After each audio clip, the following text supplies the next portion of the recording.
Acho que o que vai acontecer é que vamos aos poucos suspender o bloqueio externo.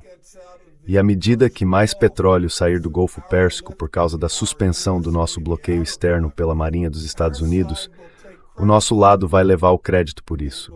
E vamos dizer, vejam, a estratégia de Trump está funcionando. Mais petróleo está saindo. Eles não vão abordar o fato de que os navios da Marinha dos Estados Unidos não podem voltar. Nossas bases não podem ser reconstruídas.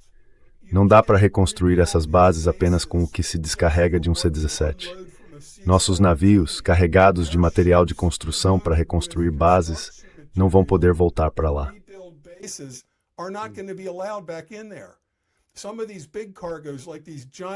Algumas dessas cargas grandes, como essas gigantescas estações de enlace via satélite que fazem parte do enorme radar de longo alcance, exigem que você tenha os dois. Porque o enorme radar de longo alcance não existe sozinho. Ele faz parte de uma rede conectada por satélites. Então fica ao lado de uma gigantesca estação de enlace via satélite. Essas coisas não chegam em C-17. E não são construídas ali com conjuntos de montar.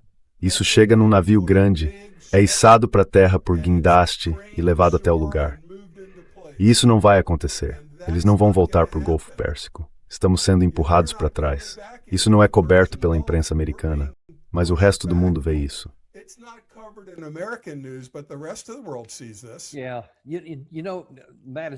Sabe, Matt, pelo que entendo, você não foi um general 4 estrelas aposentado das Forças Armadas dos Estados Unidos. Está correto? Está correto. Certo.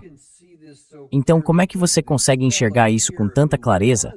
Mas esse sujeito aqui, que era um general 4 estrelas da ativa, aparentemente companheiro de almoço da Rebecca Heinrichs no refeitório que você mencionou há um minuto, acha que ainda precisamos voltar com tudo?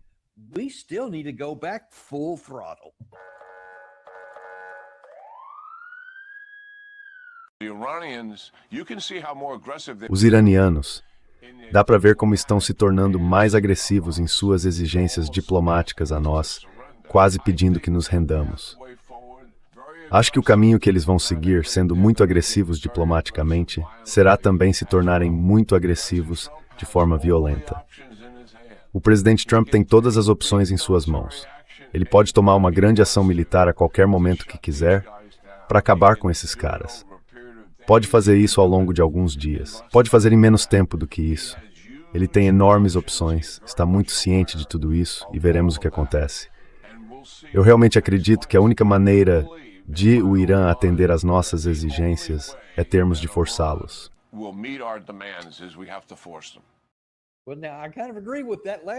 Bom, eu meio que concordo com essa última parte que ele disse. A única forma de eles concordarem com as nossas exigências é se nós os forçarmos, mas não podemos forçá-los. E aí vem essa parte estranha, Matt. Ele diz, olha, todas as opções estão nas mãos do presidente Trump. Opções enormes. Podemos fazer isso em dias, mas tivemos 40 e tivemos 13 dias e isso não funcionou. Então que diabos, cara?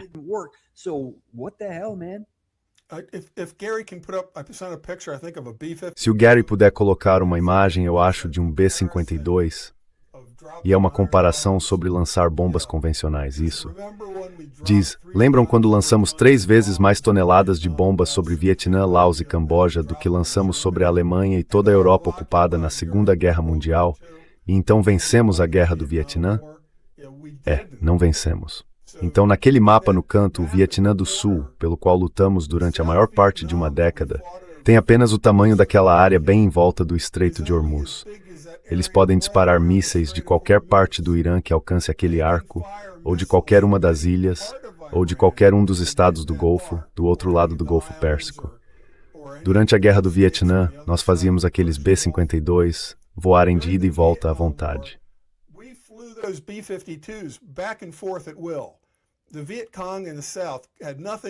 O Vietcong, no sul, não tinha nada que conseguisse atingir um B-52 naquela altitude. Então, literalmente, eu conferi isso, por quilo de explosivo de alto poder, é mais de 100 vezes mais barato simplesmente lançar uma bomba convencional de um B-52 do que disparar um míssil de longo alcance de fora do Irã. Então podíamos lançar toda aquela tonelagem enorme sobre o pequeno Vietnã do Sul, que tinha 1/10 do tamanho do Irã, durante anos, e ainda assim não derrotá-los. Eles continuaram levando material de guerra pela trilha Ho Chi Minh, que para quem é mais jovem do que nós, passava paralelamente ao Vietnã do Norte e ao Vietnã do Sul, pelo Laos e pelo Camboja. Então, esses países não tinham como impedir que os Estados Unidos realizassem missões aéreas diretamente sobre seus territórios, lançando megatons de bombas convencionais bem em cima da trilha Ho Chi Minh. E eles continuaram levando material de guerra para o Viet Cong o tempo todo.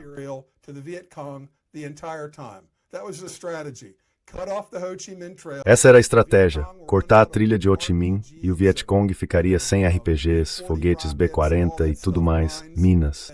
Aí nós venceríamos, porque eles ficariam sem material de guerra. E nós podíamos simplesmente mandar os B-52 transformar aquilo na superfície da Lua, com arc light, sabe?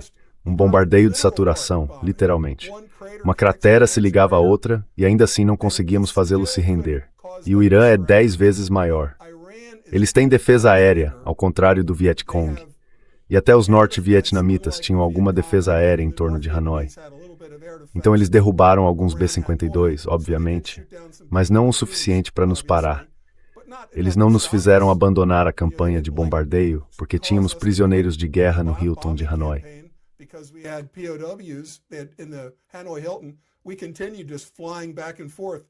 Continuamos simplesmente voando de um lado para o outro, Tailândia para Guam, lançando bombas durante anos. Agora nem conseguimos sobrevoar o Irã com aeronaves. Usamos Predators e Reapers e eles os derrubam. Então temos de disparar mísseis de longo alcance, que custam centenas de vezes mais do que uma bomba de ferro, para atingir um alvo dentro do Irã. E achar que eles vão desistir depois de mais algumas semanas de bombardeio praticamente pontual, comparado ao que fizemos no Vietnã. Bombardeio pontual não é nada comparado ao Vietnã.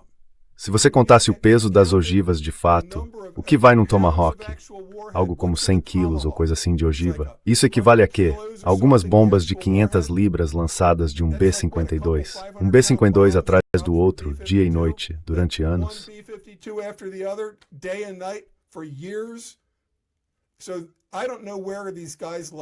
Então eu não sei o que esses caras como Kellogg, Keane e Hanson estão pensando. Mas, se convencerem Trump a lançar outro grande ataque, vai ser muito mais humilhante quando a primeira leva de aviões decolar e em seguida foguetes começarem a atingir essas pistas. Os outros vídeos, talvez os mais importantes, que eu gostaria que essas pessoas assistissem, são os seus vídeos com Ted Postel. Porque ele apresenta um argumento muito convincente de que nossos Patriots não têm funcionado. Eles alegaram uma taxa de 90%. Tipo, agora é um desastre porque estamos ficando sem Patriots. Ele defende que eles são apenas uma arma psicológica de defesa. Fazem suas tropas sentirem que existe uma defesa, quando na verdade não existe. Talvez a taxa de interceptação seja de 5 ou 10%.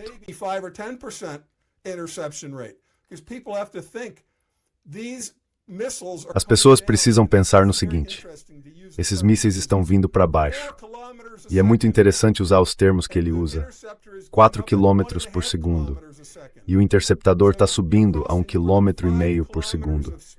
Então você está atravessando mais de 5 km de espaço em um segundo.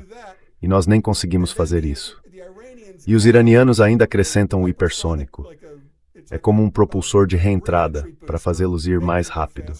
Eles têm pequenos foguetes e aletas para fazer a ogiva zigue-zaguear na trajetória de entrada. Então, mesmo nesses últimos 5 segundos, se ela fizer 2 mudanças de direção, esqueça a interceptação. E isso está consolidado. Não é algo que vamos conseguir alcançar.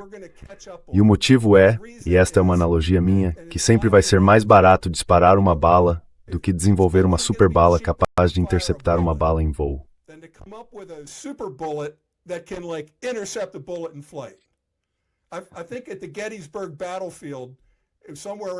Acho que no campo de batalha de Gettysburg, em algum lugar perto da carga de Pickett, eles têm todos esses artefatos de guerra. E há tipo 2 balas Minié que se atingiram, sabe? Para mostrar que o ar estava tão cheio de chumbo que 2 balas Minié se chocaram. São projéteis grandes de chumbo, com cavidade oca, de calibre 60, 2 deles se atingiram. Isso foi só uma coincidência entre dezenas de milhares de balas disparadas pelos 2 lados. Mas pensar, vamos inventar uma bala que derrube as outras balas. Ela vem a 4 km por segundo. Então o que temos é uma força aérea do século XX. Aviões de ataque, jatos de reabastecimento, armas de lançamento à distância que custam uma fortuna para levar uma pequena ogiva até o centro do Irã. E eles investiram numa ofensiva aérea do século XXI, baseada em foguetes que não conseguimos deter.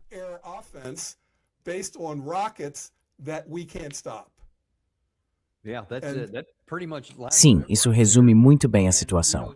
E sabe, é interessante que depois de vermos Keane ali, dizendo que sim, podemos definitivamente voltar. Temos todas as opções. Podemos fazer isso em apenas alguns dias. Ele também admite que, é claro, há um problema com munição.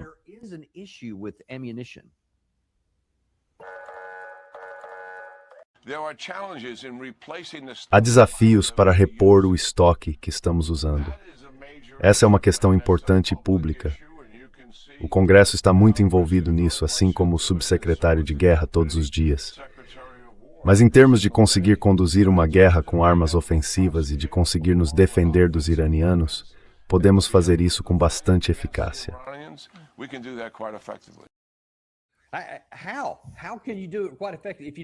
Como? Como você pode fazer isso de forma bastante eficaz se não tem suas armas de longo alcance, de ataque à distância, porque elas estão acabando? Agora você tem que usar as que não são de ataque à distância, como as JDAMs, as SDBs, algumas das GBUs e assim por diante, algumas dessas outras categorias. Todas elas exigem aviões de combate, e você precisa se aproximar, como você mencionou há um minuto. Embora eu tenha verificado isso hoje de manhã, há literalmente dezenas de milhares desses Kitzedan que acompanham essas bombas de queda livre e assim por diante. Quer dizer, você realmente não vai ficar sem eles. Você tem uma quantidade enorme deles, mas eles serão eficazes?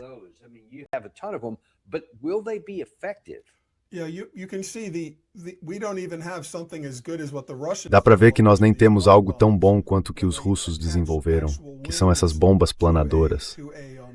Eles acoplam asas de verdade a uma velha bomba soviética não guiada, para que ela possa alcançar acho que uns 20 quilômetros. Na guerra da Ucrânia, levar um caça para uma distância de 20 quilômetros do inimigo envolve um risco enorme.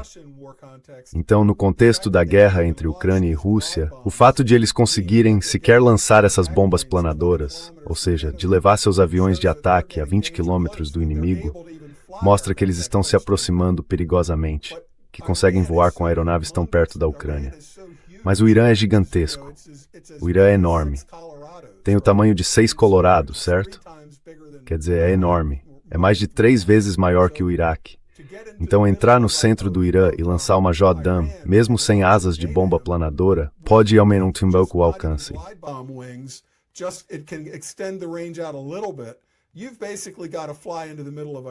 Basicamente, você teria que voar até o meio do Irã com pilotos humanos. E isso vai resultar, sabe, em prisioneiros de guerra. Porque isso não é simples. Até no Vietnã, era muito difícil enviar os Jolly Greens, as equipes de Paris-Gate. E era o pequeno Vietnã. Perdemos muitos prisioneiros de guerra porque o Vietcong podia capturá-los. Ou no norte, obviamente, as forças regulares, o exército do Vietnã do Norte, podiam capturá-los antes que conseguíssemos resgatá-los. Mas no contexto do Irã, veja o tamanho do Irã. Para chegar ao meio do Irã, você vai perder muitos pilotos. E eles vão aparecer na televisão, e isso nunca vai acabar bem. E eu não acho que desta vez vai ser um momento de união em torno da bandeira. Agora vamos ter recrutamento obrigatório, agora vamos nos preparar para uma guerra 10 vezes maior que a do Vietnã. Eu não acho que isso vai colar.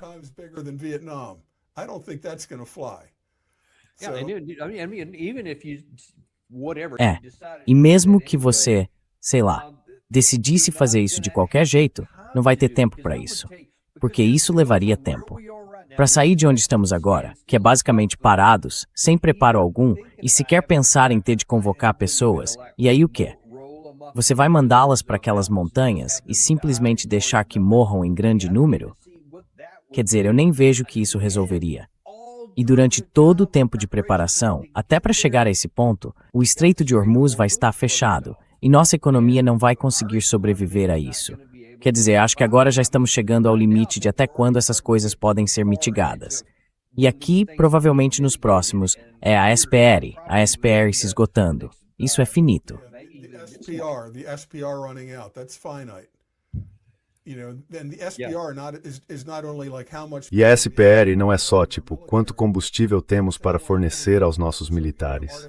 É por quanto tempo conseguimos segurar artificialmente o preço mundial de um barril de petróleo, porque estamos jogando esse jogo no papel. E uma parte grande disso é simplesmente gastar nossa reserva estratégica de petróleo para baixar o preço. Bom, todo mundo pode acompanhar esse nível e saber que o tempo não está a seu favor. Estamos presos a esse cronograma em que as eleições de meio de mandato serão daqui a, semanas agora, alguns meses. Quer dizer, faltam menos de 10 semanas para as eleições de meio de mandato.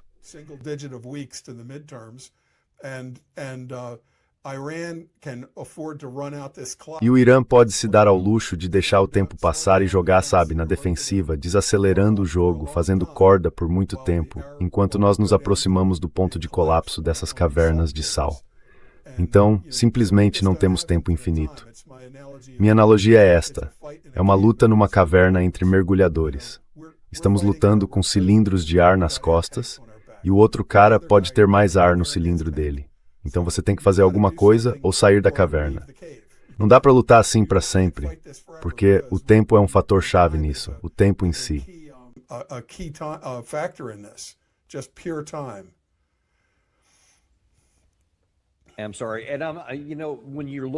Desculpe. E sabe, quando você analisa a questão, não se trata nem apenas do petróleo em si, nem dos fertilizantes. Mas uma das questões maiores que está prestes a começar a afetar, eu estava justamente conferindo uma das minhas fontes aqui, é que nas próximas semanas, agora estamos falando de menos de 10 semanas, algumas projeções indicam que a incapacidade de suprir e o fornecimento insuficiente de combustível, de aviação e diesel vão começar a ter impacto. Isso porque todo mundo já esgotou suas reservas e suas instalações de armazenamento, seja a reserva estratégica de petróleo ou outras. E vai começar a haver um grande impacto no combustível de aviação.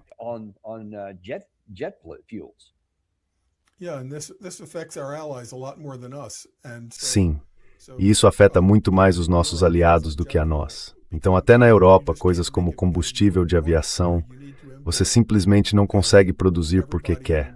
É preciso importar.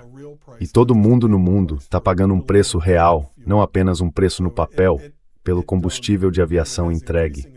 Isso tem efeitos cada vez maiores sobre as economias dos nossos aliados. Estou meio que ligando isso àquela rota russa pelo Ártico, se tivermos tempo para falar sobre ela. Os coreanos estão construindo quebra-gelos e navios-tanque de GNL capazes de operar no Ártico para ir até o extremo norte da Rússia, o lado ártico da Rússia. São os nossos aliados sul-coreanos. Junto com a China, eles estão entre os maiores construtores navais do mundo.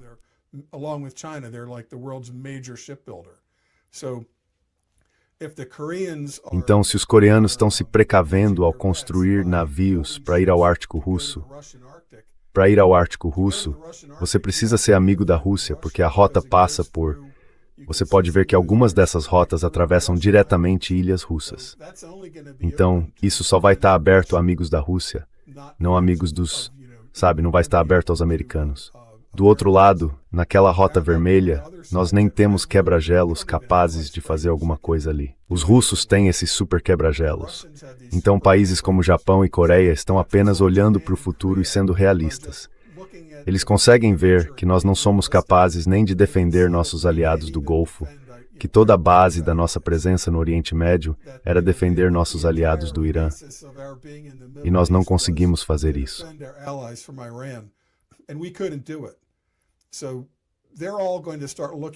Então todos vão começar a olhar para a Rússia e a China e dizer, gostando ou não, esse é o time vencedor.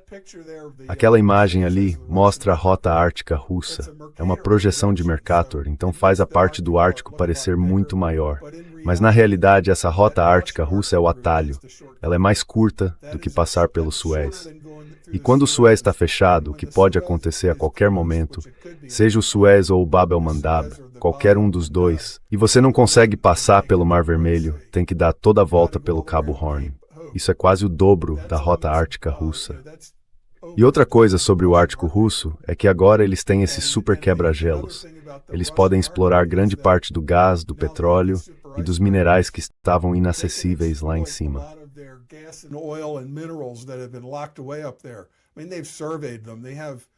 Quer dizer, eles fizeram levantamentos, fizeram pesquisas de mineração e tudo mais, mas não havia uma forma prática de chegar até lá.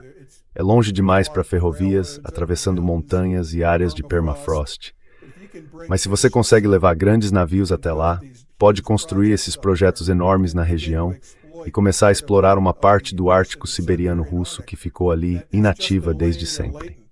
Então isso é como outro multiplicador de força. A Rússia já é, por natureza, uma espécie de depósito mundial de recursos naturais. Ela tem mais da metade de tudo na Rússia, mas muita coisa estava presa lá na Sibéria, e grandes quantidades não conseguiam sair. Havia minas de ouro notórias e coisas assim nos tempos do Gulag.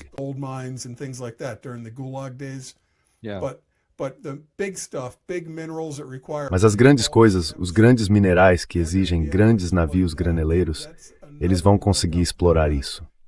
E essa é outra vantagem que eles terão. A China está até construindo quebra-gelos, o que eles chamam de super quebra-gelos, para operar junto com os quebra-gelos russos, cooperando com a Rússia lá em cima. A Coreia está construindo quebra-gelos para lá e também está construindo navios-tanque de GNL. Hoje, a maioria dos navios tem uma proa bulbosa, aquela coisa que se projeta na água. Isso torna o navio mais eficiente, mas obviamente não dá para usar isso no Ártico. Então é preciso construir navios especiais, reforçados, de classe de gelo. Não quebra-gelos, mas navios que consigam abrir caminho por esses blocos de gelo quebrados pelos quebra-gelos.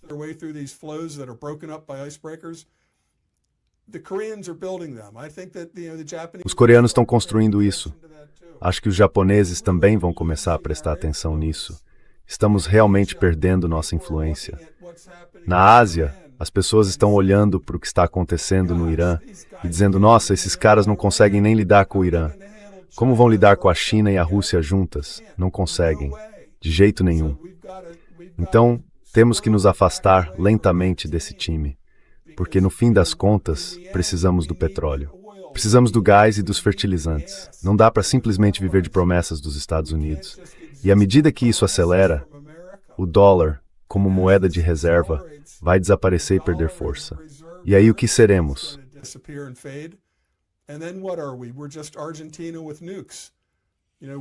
Somos apenas a Argentina com armas nucleares. Não somos mais uma superhegemonia.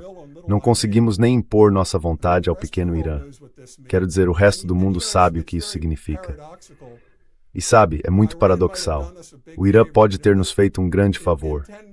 Daqui a 10 anos, os historiadores podem olhar para trás e dizer, por pior que tenha sido esse fiasco da guerra com o Irã, pelo menos pusemos a mão no fogão e nos queimamos. E ninguém gostou disso. Mas foi muito melhor entrar numa guerra contra a China, achando o Berrettines e planejaríamos entrar os chineses de Taiwan.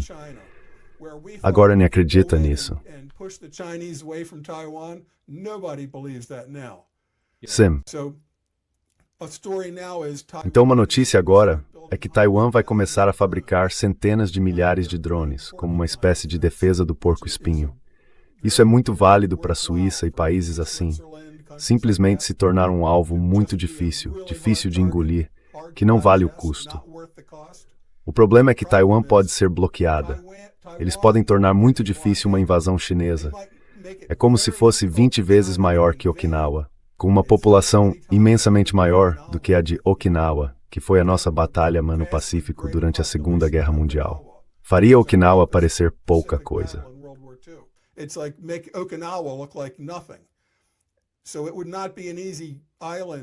Portanto, não seria uma ilha fácil de conquistar pela força militar. mas obviamente ela pode ser bloqueada. E a estratégia chinesa seria impor um bloqueio aéreo e marítimo a Taiwan. Nós já os vimos fazer exercícios com grandes manobras navais em toda a volta da ilha. Eles podem ampliar isso gradualmente.